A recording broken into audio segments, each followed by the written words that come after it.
ఈ మధ్యకాలంలో ఇప్పుడు యాక్సెప్టెన్స్ ఉంది, అంతా మనమంతా ఒకే దర్శనాలు చేసుకోవచ్చు అని అంటున్నారు, కానీ గతంలో ఈ మాదిరిగా లేదు కదా.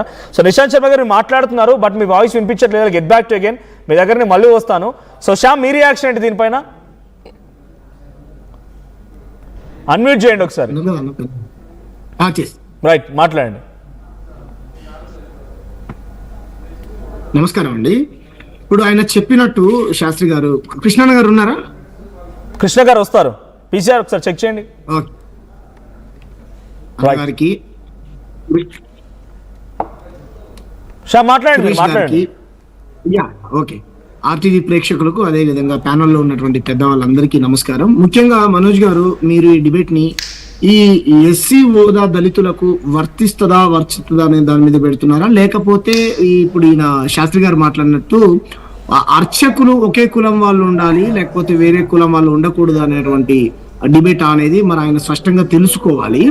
నేను ఏమంటున్నానంటే, ఆయన ఒక మాట మాట్లాడారు. ఏమన్నారు అని అంటే, రామాలయము ఏదైతే మేము గుళ్ళని ఓపెన్ చేసుకుంటుంటే అడ్డుపడతా ఉన్నారు వాళ్ళు క్రైస్తవులు అని మాట్లాడుతా ఉన్నాడు. అంటే ఆయన ఉద్దేశంలో ఏంటంటే, ఆంధ్రాలో ఉన్నటువంటి క్రైస్తవులు మాలోళ్ళు మాదిగోళ్ళు లేకపోతే ఈ జైభీం అనేటువంటి వాళ్ళు అని చెప్పేసి మమ్మల్ని హేళనగా మాట్లాడినటువంటి వాళ్ళు ఉన్నారు. ఆయన ట్రిబుల్ ఆర్ అదే ఆయన ఉన్నారు కదా, రామరాజు, ఆయన దృష్టిలో పెట్టుకొని మాట్లాడారు.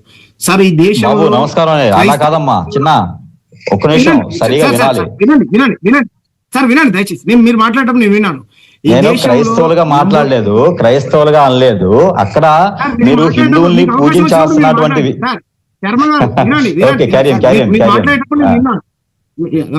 నేనేమంటున్నానండి సార్, సరే మీరు ఎవరిని దృష్టిలో పెట్టుకుని అన్నారో తెలియదు, కానీ క్రైస్తవులు కేవలం పర్టికులర్ కమ్యూనిటీ వాళ్ళే లేరు సార్. నంబోద్రి బ్రాహ్మణులు కేరళలో ఉన్నారు, పీష్వ బ్రాహ్మణులు ఉన్నారు, లేకపోతే చిత్రం బ్రాహ్మణులు ఉన్నారు. ఈ దేశంలోకి క్రైస్తవ్యాన్ని తీసుకొని వచ్చిందే బ్రాహ్మణులు సార్. వేల సంవత్సరాల నుంచి మాకు గ్రామ దేవతలు ఉన్నాయి, కుల దేవతలు ఉన్నాయి, మా సంస్కృతి మా సాంప్రదాయాన్ని మేము ఆచరిస్తున్నాము. క్రైస్తవులను తీసుకువచ్చింది బ్రాహ్మణులు అన్నాడు, మూర్ఖత్వం. ఎందుకనంటే కొలకత్తాలో ఎంతో మంది బ్రాహ్మణులను సంహరించిన చరిత్ర ఉంది. చూడండి, మొదలు పుస్తక రచయితలు ఉంటే కనుక తీసి కొలకత్తాలో ఏం జరిగిందో చూడండి, అక్కడ ఏం జరిగిందో చూడండి. శర్మ గారు ఒక్క నిమిషం, శర్మ గారు ఒక్క నిమిషం, ఆయన మాట్లాడినండి, ఆయన మాట్లాడిన శర్మ గారు మీరు మాట్లాడుతున్నారు ఒక్క నిమిషం. తీసుకురావంటే బ్రాహ్మణులు లేకుండానే క్రైస్తవం వస్తుంది. అమెరికా వాళ్ళు స్టేట్మెంట్ ఇచ్చారు. ఇది అందరికీ తెలిసిన వాస్తవం. బ్రాహ్మణులు చేయబట్టి క్రైస్తవులు వచ్చారు, బ్రాహ్మణులు చేయబట్టి ముస్లింస్ వచ్చారు. శర్మ గారు ఒక్క నిమిషం, శర్మ గారు, నిశాంత్ శర్మ గారు, నిశాంత్ శర్మ గారు ఒక్క నిమిషం, మీరు మాట్లాడుతున్నారు కానీ ఆయన స్టేట్మెంట్ పాస్ పుస్తకాలు చూడండి. పుస్తకాలు చూడకుండా బ్రాహ్మణులు చేయబడి క్రైస్తవులు వచ్చారు, క్రైస్తవులు చేయబడి వీళ్ళు వచ్చారు చెప్పుకుంటూ బాగానే ఉంటది. ఆర్టీవీ అందరికి అవకాశాలు ఇస్తుంది కదా, మాట్లాడమని చెప్తుంది. మీ వర్షం వచ్చినప్పుడు మీరు మాట్లాడండి. మీ గుడి కాదు మీ ఆధిపత్యం చెలాయించడానికి. మీ దగ్గర ఆధారం ఉంటే ఖండించండి. గుడి ఆధిపత్యం ఇక్కడ కాదు, గుడి అయినా ఆధిపత్యమైనా ఏది ఇక్కడ కాదు. అలా అనుకునేటప్పుడు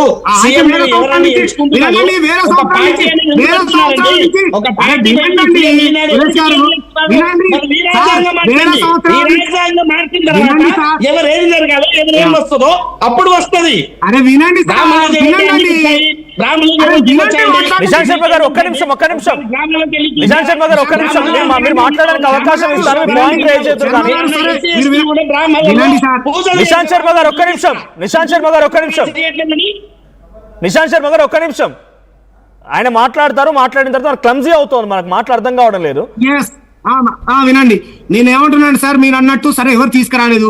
మరి వేల సంవత్సరాల నుంచి దేవుడు అందరు వాడైనప్పుడు ఎస్సీలో ఉన్నాడు, ఎస్సీ కులాలు, బీసీ కులాలు, ఎస్టీ కులాలు, బహుజన కులాలు ఈ దేశంలో ఉన్నటువంటి శైవాలయాలలో గానీ లేకపోతే శ్రీ వైష్ణవ ఆలయాలలో గానీ ఎంతమంది పూజారులు ఉన్నారో సెన్సస్ తీసి లెక్క బయట పెట్టండి. మేము ఎందుకు పూజారులు కాలేదు? మా అయ్యలకు మా అవ్వలకు వందల వేల సంవత్సరాల నుంచి ఎందుకు చదువు రాలేదు? మాకు మీతో పాటు ఆత్మగౌరవం అంటే సమాజంలో సామాజిక గౌరవాన్ని మేము ఎందుకు పొందలేకపోయాము? మీరు ఏం మాట్లాడతారండి? వీరశైవం బసవేశ్వరుడు వీరశైవాన్ని స్థాపించాడు, దుర్మార్గమైనటువంటి కుల వ్యవస్థ ఉన్నదని. భాగ్యరెడ్డి వర్మ మీరే పెట్టుకుంటారా తోకలు? మేము దేనికి తక్కువ అని రెడ్డి, కమ్మ, రాహుల్ అని పేర్లు పెట్టించాడు. ఇదంతా మనం కళ్ళ కదినట్టు చరిత్ర కనిపిస్తుంది. అదంటారండి మీరు. మీరు గుళ్ళకు రానియకపోతే వాళ్ళు పోయారు. మా అవ్వకు మా అయ్యకు చదివే రాదు, వాళ్ళు ఇంకా బైబిల్ ఏడు చదువుకున్నారు, ప్రార్థన ఎలా చేశారు? ఏం మాట్లాడతారండి? మేము అనేది ఏంటి? ప్రతి ఒక్క గుళ్ళో ఆ గుడి దేవుడు అందరు వాడైనప్పుడు గుళ్ళో అన్ని కులాల వాళ్ళకు పూజలు చేసుకునేటువంటి హక్కులు ఎందుకు లేకుండా చేశారు అని అంట. ఎందుకు లేకుండా చేశారు అని అంటారు. వాయిస్ వెళ్ళట్లేదు, వాయిస్ ఆన్ చేయండి. మనోజ్ గారు, కృష్ణ